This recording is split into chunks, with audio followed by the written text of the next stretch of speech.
Oke, selamat malam. Saya Muhammad Fikri Hasan, SKA 17.1 Stekomulari. Pada kesempatan kali ini kita akan membahas mengenai keamanan dari sebuah sistem komputer.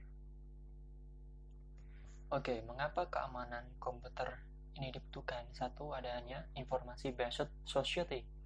Apa itu? Nah, ini dapat disebut suatu perkumpulan berbasis informasi dalam bahasa Indonesia. Istilah ini ada dikarenakan informasi itu sudah menjadi komunitas yang sangat penting, kebutuhan utama ya, bisa dibilang. Nah, kemampuan untuk mengakses dan menyediakan informasi secara cepat dan akurat menjadi sangat perlu, esensial ya, bagi sebuah baik itu organisasi maupun individu atau kelompok. Yang kedua, security hole. Terhubungnya LAN atau komputer ke internet membuka potensi adanya lubang keamanan atau celah ya yang tadinya telah teratasi dengan mekanisme keamanan secara fisik atau lokal. Nah, jaringan terutama internet itu merupakan sebuah jaringan komputer yang sangat terbuka. Jadi bisa jadi sangat rawan terhadap peretas-peretas umum. Oke, artinya jika operator jaringan tersebut atau sistem analis atau yang mengendalikan tersebut itu tidak hati-hati dalam men-setup sistem dan menerapkan polisinya atau aturan-aturannya, maka kemungkinan besar jaringan yang terkait ke internet tersebut akan dengan mudah disusupin istilahnya, atau hacker bisa masuk dengan mudah jika tidak benar-benar diketatin aturannya. Oke. Lanjut, kejahatan komputer itu meningkat karena apa sih? Nah, satu, aplikasi bisnis berbasis teknologi informasi dan jaringan komputer tiap tahun, tiap hari itu terus meningkat, dari zaman ke zaman terus meningkat secara signifikan. Nah, yang kedua itu desentralisasi server, yaitu cara gampangnya itu servernya itu desentralisasi, yang tadinya satu terpusat itu dipecah ya menjadi beberapa cabang istilahnya begitu. Oke. Yang selanjutnya itu transisi dari single vendor ke multi vendor. Nah, ini menyabang juga. Oke, meningkatnya kemampuan memakai atau si user itu sendiri. Si user itu sudah bahkan lebih pintar daripada si pengendali sistem tersebut. Jadi nggak heran kalau ada user-user yang dalam tanda kutip usil sehingga bisa masuk nyelonong ke sebuah sistem keamanan dari sebuah komputer. Nah, sisanya bisa dibaca sendiri oleh teman-teman. Oke, kita lanjut. Selanjutnya yakni klasifikasi kejahatan di suatu sistem komputer. Nah, jadi kejahatan di sini bisa diklasifikasikan, bisa dikelompokkan bermacam-macam, itu banyak sekali. Nah, yang pertama yakni keamanan yang bersifat fisik ya, dapat dilihat oleh mata ya, hardware itulah cara gampangnya. Ada 3 di sini. 1, wiretapping. 2, denial of service. Yang ketiga, SYN flood attack. Nah, untuk penjelasan lebih lanjutnya bisa kalian searching sendiri di Google. Yang kedua, klasifikasinya yakni keamanan yang berhubungan dengan orang, individu ya. Jadi keamanan tersebut menempel terhadap suatu identitas dari seorang individu ataupun kelompoknya. Kayaknya ada apa? 1, identifikasi user meliputi password, username, email. Nah, itu kan semua menyangkut kepada suatu individu ya, saling terhubung kepada suatu individu. Data tersebut dimiliki oleh suatu individu. Nah, seperti itu. Yang kedua itu profil resiko dari orang yang mempunyai akses. Selanjutnya, keamanan dari data dan media serta teknik komunikasi. Terakhir, keamanan dalam operasi. Nah, di sini kita akan membahas mengenai karakteristik atau ciri-ciri dari penyusup, atau kata kasarnya itu hacker. Satu, the curious, si ingin tahu. Nah, yakni apa? Tipe penyusup ini pada dasarnya tertarik menemukan jenis sistem dan data yang Anda miliki.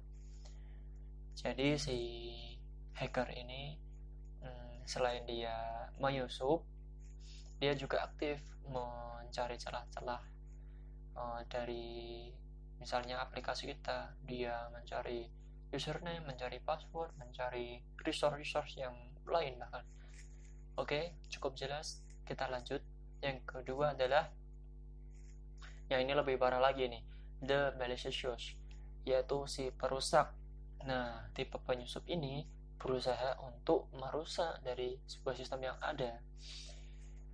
Jadi cara gampangnya dia sudah masuk dan dia merusak juga. Kalau si pertama kan yang si ingin tahu kan cuman cara gampangnya itu ingin tahu doang, lihat-lihat doang, atau nggak sampai merusak lah. Nah, yang kedua ini dia sampai merusak, merubah apapun itu. Intinya berdampak ya sangat-sangat berbahaya bagi sebuah sistem yang disusupinya. Oke, yang ketiga ya ini the high profile intruder, yakni si profil tinggi. Tipe penyusup ini berusaha menggunakan sistem Anda untuk memperoleh popularitas dan ketenaran. Nah, ini secara kasarnya yakni kalau istilah gaulnya itu pansos ya, panja sosial. Dia ingin numpang tenar dengan cara menyusup ke sistem Anda. Dia ingin dibilang, wah ini dia hacker, wah dia bisa menyusup ke sebuah sistem keren, nah sebagainya lah. Intinya seperti itu. Nah, yang terakhir ya ini the competition, si pesaing. Tipe penyusup ini tertarik pada data yang Anda miliki dalam sistem Anda. Nah, ia mungkin seseorang yang beranggapan bahwa Anda memiliki sesuatu yang dapat menguntungkannya secara keuangan atau sebaliknya. Nah, ini biasanya yang jadi sasaran ini yang sistemnya memiliki resource yang berharga, misalnya bank. Nah, di sana kan otomatis banyak banget data-data nasabah, banyak banget istilahnya keuangannya di sana. Nah, ini cocok banget si competition atau si pesaing ini untuk memasukinya, karena banyak banget ya resource yang bisa dimanfaatin, walaupun jelas-jelasnya salah ya, menyusup hacker itu tidak dibenarkan. Oke. Nah, ini sebenarnya masih banyak lagi ya istilah penyusup atau cara gampangnya hacker lah ya, walaupun nggak tepat sih. Ya udah kita nyebutnya penyusup aja. Selain yang keempat ini, ya yang pertama ini ada mundane atau apapun itulah. Oke, tahu, ini istilahnya tahu mengenai hacking tapi tidak mengetahui metode. Jadi masih newbie, masih nyoba-nyoba, dia bisa dibilang begitu. Yang kedua yakni Limer script kiddies ya. Ini tipenya yakni mencoba script yang pernah dibuat oleh aktivis hacking, tapi ia pun tidak paham bagaimana cara membuatnya. Nah, ini sama seperti yang tipe atasnya mundane. Nah, yang ketiga wannabe. Ini ada peningkatan. Oke, yakni seorang penyusup yang paham sedikit ya metode hacking. Walaupun sedikit-sedikit, ia sudah bisa berani untuk menyusup atau menghack, dan sudah mulai berhasil ya menerobos sehingga berfalsafah atau beristilah keren ya, yakni istilahnya hack is my religion. Ya, apapun itu ya, ini cuman para nyubi-nyubi yang bangga ketika mereka bisa menyusup di suatu sistem. Nah, ini biasanya ya banyak bicaranya ya, istilahnya apa ya, masih nyoba-nyoba terus dia ingin pansos. Nah, gitulah istilah gampangnya. Oke. Yang selanjutnya ya nih larva atau nyubina ini. newbie yang aku sebutkan tadi. Ini aja newbie lagi. Oke, penjelasannya hacker pemula. Teknik hacking mulai dikuasai dengan baik. Nah, sering bereksperimen. Nah, ini bagus nih. Maksudnya bagus dalam artian ya, maksudnya bagus daripada ketika di atas dia ingin mengeksplor ketingkatan hackingnya, rajin bereksperimen, rajin melakukan testing di suatu sistem. Oke lah, ini lebih baik dari yang ketiga di atas. Selanjutnya, nah ini hacker. Nah, hacker sesungguhnya ya ini aktivitas hacking sebagai profesi. Nah, ini lebih dewa lagi nih, menjadikan hacking itu sebagai profesi atau mata pekerjaannya sehari-hari ya. Ini sudah tingkat profesional ya ini. Nah, yang selanjutnya wizardnya, hacker yang membuat komunitas pembelajaran di antara mereka. Nah, ini hacker yang masih memiliki sisi positif. Nah, dia mau membuat suatu komunitas atau istilahnya perkumpulan untuk mengajarin anggota-anggotanya ini teknik-teknik hacking. Nah, oke. Nah, yang selanjutnya yakni guru atau master of the master hacker. Nah, ini ya mulia ya. Dia paham teknik hacking, namun dia dengan bijak, dia nggak mau seenak jidatnya menghacking atau merusak sebuah sistem. Dia justru menularkannya atau membagikan ilmunya kepada halayak umum. Nah, ini lebih jelasnya lebih mengarah ke penciptaan tools ya. Nah, dia sudah memiliki ilmu, dia nggak mau secara semena-mena merusak sistem, dia justru menciptakan tools yang powerful. Nah, salah satunya dapat menunjang aktivitas hacking. Nah, mungkin itu sedikit gambarannya. Tipe-tipe apa saja dari penyusup ke sebuah sistem keamanan sebuah komputer. Oke, lanjut. Nah, aspek-aspek keamanan komputer itu apa aja sih? Nah, satu yakni privacy ya. Mungkin sudah tahu ya privacy itu apa. Privacy itu ya mungkin sifatnya rahasia dari diri kita. Maaf, kita lanjut. Definisi untuk menjaga informasi dari orang yang tidak bertanggung jawab. Oke. Nah, yang kedua privacy, lebih ke arah data-data yang sifatnya private. Sudah saya sebutkan tadi. Contohnya email seorang pemakai atau user itu tidak boleh dibaca oleh orang lain, atau bahkan administrator, admin pun tidak boleh membaca. Sebenarnya boleh sih kalau keperluan reading doang, nggak dibenarkan untuk merubah email tersebut. Oke, untuk keperluan administrasi doang sih nggak apa-apa, tapi kalau sampai merubah itu nggak dibenarkan sih, nggak sama sekali. Yang ketiga, confidentiality, yakni berhubungan dengan data yang diberikan ke pihak lain untuk keperluan tertentu dan hanya diperbolehkan untuk keperluan tertentu tersebut. Nah, ini contoh selanjutnya. Apa contoh confidentiality? Yakni data-data yang sifatnya pribadi. Misalnya nama, tempat tanggal lahir, social security number, agama, dan masih banyak lagi. Langsung saja selanjutnya, yakni bentuk serangan, yakni usaha penyadapan dengan program sniffer untuk mengintip sebuah celah keamanan sehingga bisa mendapatkan username password. Cara gampangnya, cara gambarannya seperti itu ya. Mungkin masih banyak lagi ya sistem-sistem atau teknik hacking ya. Ya, terakhir ini usaha-usaha yang dapat dilakukan untuk meningkatkan privacy dan confidentiality adalah dengan menggunakan teknologi kriptografi. Nah, ini teknologi untuk mengenkripsi suatu data. Oke.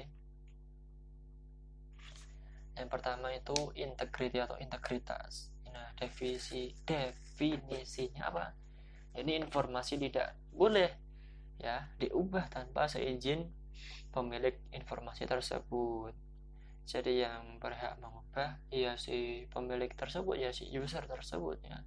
Selain dia nggak boleh ya, bahkan setingkat admin atau administrator itu nggak boleh ya mengubah seenak mereka, itu nggak boleh.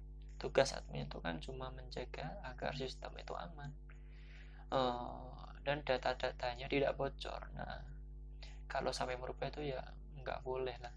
Yang berhak merubah itu ya usernya itu sendiri, kecuali misalnya user tersebut melakukan tindakan yang merugikan sebuah sistem. Misalnya user tersebut di suatu cara gampangnya saya berikan gambaran, misalnya suatu user tersebut di sekolah, di sistem sekolah dia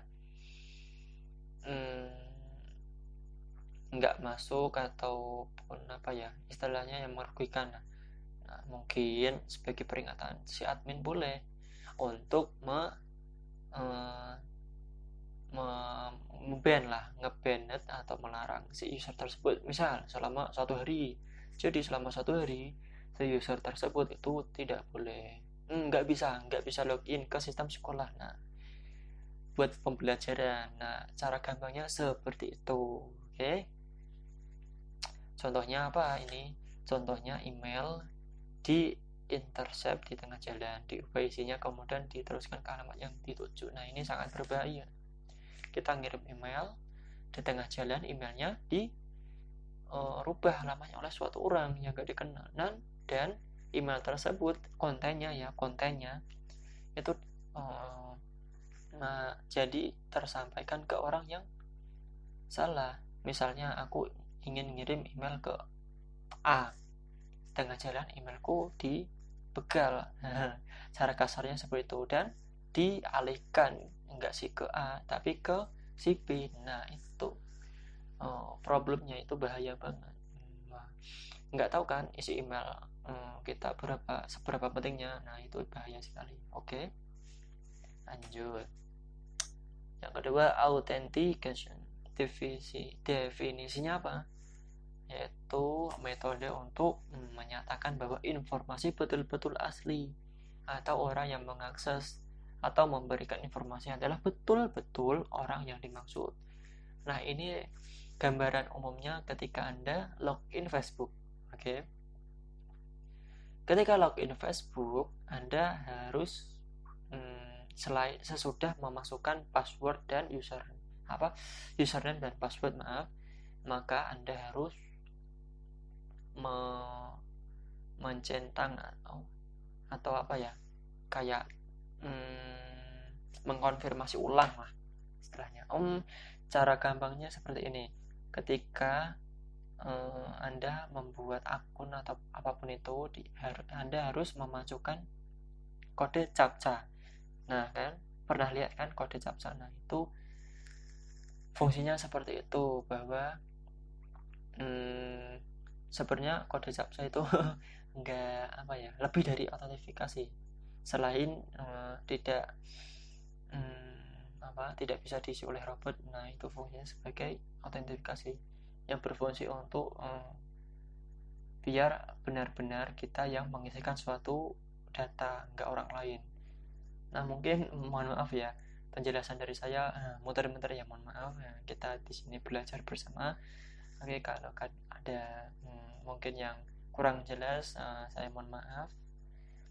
Kita masih belajar bersama-sama, nanti bisa diimprove untuk kedepannya penjelasannya biar lebih enak lagi untuk didengar. Oke, kita lanjut yang ketiga ya, ini availability, yakni definisinya berhubungan dengan ketersediaan informasi ketika dibutuhkan. Contohnya denial of service attack, DOS attack, di mana server dikirimi permintaan biasanya palsu yang bertubi-tubi atau permintaan yang di luar perkiraan sehingga tidak dapat melayani permintaan lain, atau bahkan sampai down, sampai hang server tersebut karena terlalu banyak request dari klien, dari orang yang nggak tanggung jawab tersebut. Oke, paham?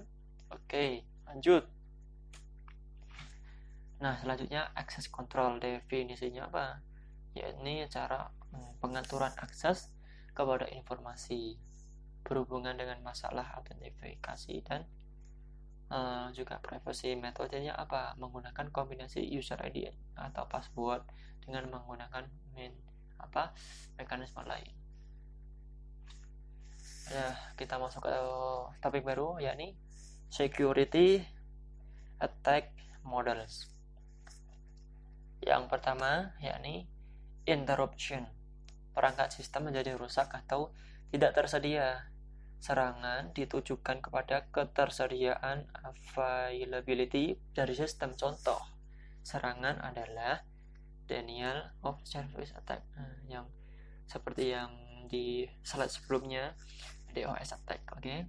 Yang kedua yakni interception, yakni pihak yang tidak berwenang berhasil mengakses aset atau informasi. Contohnya dari serangan ini adalah penyadapan. Oke.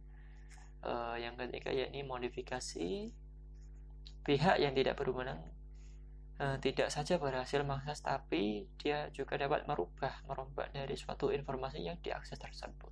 Oke. Yang keempat yakni fabrication, yakni pihak yang tidak berwenang menyisipkan objek palsu ke dalam sistem.